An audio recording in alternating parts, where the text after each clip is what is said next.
ఎంతో ప్రతిష్టాత్మకంగా ఈ నెల 21న విశాఖలో కేంద్రం నిధులతోనే యోగాంధ్ర నిర్వహిస్తున్నామని రెవెన్యూ శాఖ మంత్రి అనగాని సత్యప్రసాద్ తెలిపారు. విశాఖలో ఏర్పాటు చేసిన మీడియా సమావేశంలో ఆయన మాట్లాడుతూ ప్రధాని మోడీ, ముఖ్యమంత్రి, కేంద్ర రాష్ట్ర మంత్రులు యోగేంద్ర కార్యక్రమానికి హాజరవుతున్నట్టు తెలిపారు. 365 రోజుల్లోని కూటమి పాలనలో 365 మంచి కార్యక్రమాలు చేశామని ఆనందం వ్యక్తం చేశారు. వీటిలో షైనింగ్ స్టార్స్ అనే మంచి కార్యక్రమాలు కూడా నిర్వహించామని తెలిపారు. పాఠశాల, కళాశాలలో అడ్మిషన్ టైంకి తల్లికి వందనం పథకం అందించినట్టు తెలిపారు. సంక్షేమ పథకాలను అర్హులకు అందించడమే కూటమి లక్ష్యమని స్పష్టం చేశారు. హౌస్ మ్యాపింగ్ అనేది పెద్ద సమస్యగా మారిందని, దీనిపై తగు చర్యలు త్వరలో చేపడతామని ప్రకటించారు.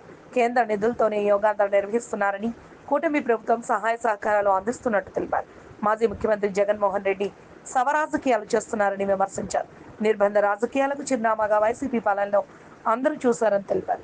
కూటమి ప్రభుత్వ పరిపాలన చూడలేక అకృత్యాలకు, కుట్రలకు వైసీపీ పాల్పడుతోందని, జగన్మోహన్ రెడ్డి సైకోగా మారని ఎద్దేవా చేశారు. నేరస్తులకు మద్దతుగా నిలుస్తున్న జగన్ పైశాచికం రోజు రోజుకు పెచ్చుమీరుతోందన్నారు. సమావేశంలో ఇన్ఛార్జ్ మంత్రి బాల వీరాంజనేయ స్వామి, విఎంఆర్డీఏ చైర్మన్ ప్రణవ్ గోపాల్, ఆర్ఎండ్బి భవనాల శాఖ మంత్రి బీసీ జనార్దన్ తదితరులు పాల్గొన్నారు. మీరు చెప్పింది, మీరు అడిగిన క్వశ్చన్ చాలా ఉంది. గౌరవ ముఖ్యమంత్రి గారు కూడా తప్పకుండా టాయిలెట్ అనేది క్రిమినల్స్ కి మద్దతుగా నిలిచిపోయే ఏకైక వ్యక్తి నాయకుడు జగన్ గారు ఉండేటటువంటి పరిస్థితి. ఎందుకంటే ఎప్పుడు కూడా ప్రజాహితం కోరలేదు, అతని పరిపాలన కూడా ఎప్పుడు కోరలేదు. 1924లో న్యాచురల్ కెలామిటీస్ జరిగినా, లేకపోతే రౌడీజంలో కానీ వాళ్ళు చేసిన అరాచకాలకి ఏమైనా చంపినా, చావు గురైనా ఎప్పుడు వెళ్ళలేదు అతను. ఈరోజు క్రిమినల్స్, చరిత్రహీనులు ఎవరైతే సమాజానికి అన్యాయం చేస్తారో వారి యొక్క పరామర్శకు వెళ్తా ఉన్నారు. మనం చూసాం తెనాల్లో గంజాయి బ్యాచ్ వాళ్ళు పరామర్శకు వెళ్ళారు. ఈరోజు నాగమల్లేశ్వరరావు, మీరు అడిగిన పేరు, దేనికి చనిపోయాడండి, ఎప్పుడు చనిపోయాడండి? ఈరోజు శవాల రాజకీయం ఎవరు చేస్తున్నారంటే, జూన్ 5వ తారీఖున ఆయన గడ్డి మంది తాగాడు.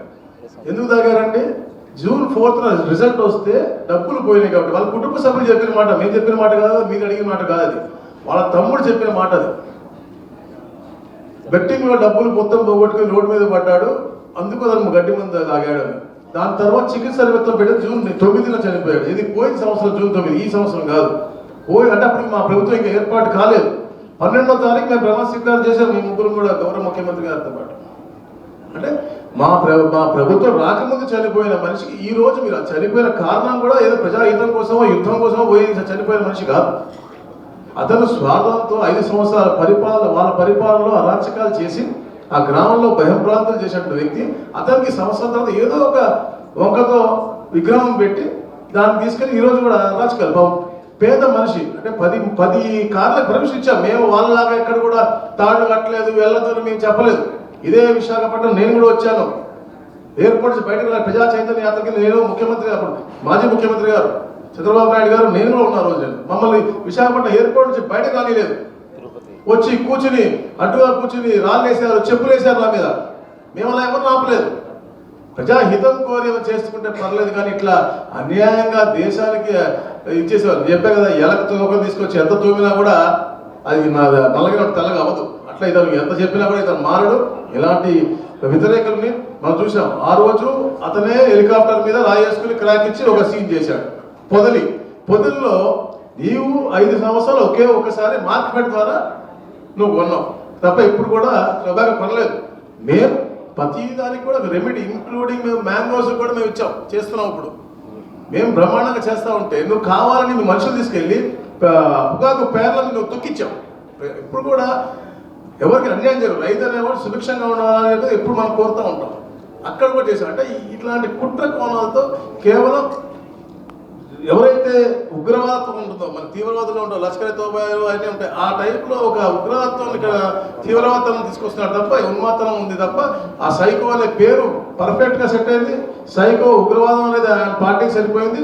ఈరోజు అతని ర్యాలీలో కూడా సింగయ్య అనే ఒక ఎస్సీ మనిషి ఇతని కోసం వచ్చాడు. సరే మేమే మా పార్టీ చెప్పాడు, ఇతని కోసం వచ్చాడు, పూలు చదువుతున్నాడు, వీళ్ళ కాలు గుర్తు వెళ్ళిపోయింది, చనిపోయాడు అతను. ఇప్పుడే చనిపోయాడు అతను ఆసుపత్రిలో. వాళ్ళ మనుషులు ఎవరు వెళ్ళి పరామర్శించి అక్కడ వెళ్ళి ఆగలేదు. కావాలని ఇక్కడ పొలిటికల్ సీన్ చేయాలా, ఇక్కడ క్రిమినల్స్ అందరూ కూడా నేను ఉన్నాను రా, మీకు ఎంత ఇంకా గొడవ చేయండి రా అని ఒక ధైర్యం క్రిమినల్స్కి ఇవ్వడానికి కోసం వెళ్తున్నట్టు ఉంది. పేదవాడు దళితుడు చనిపోతే అక్కడ ఆగి పరామర్శించలే, హాస్పిటల్ కూడా పంపిలే. అలాంటి కార్యకర్తలు తిరుగుతున్నాడు. సో డెఫినెట్గా మేము ఊరుకోబోము. ఏదైతే ప్రజలకు ఇబ్బంది కలుగుతా ఉందో, రైతులకు ఇబ్బంది కలుగుతా ఉందో, సామాన్యులకు ఇబ్బంది కలుగుతా ఉందో, అలాంటి వాళ్ళు ఇలా క్రిమినల్ శానికేస్కి వస్తా అంటే మేము ఒప్పుకోము.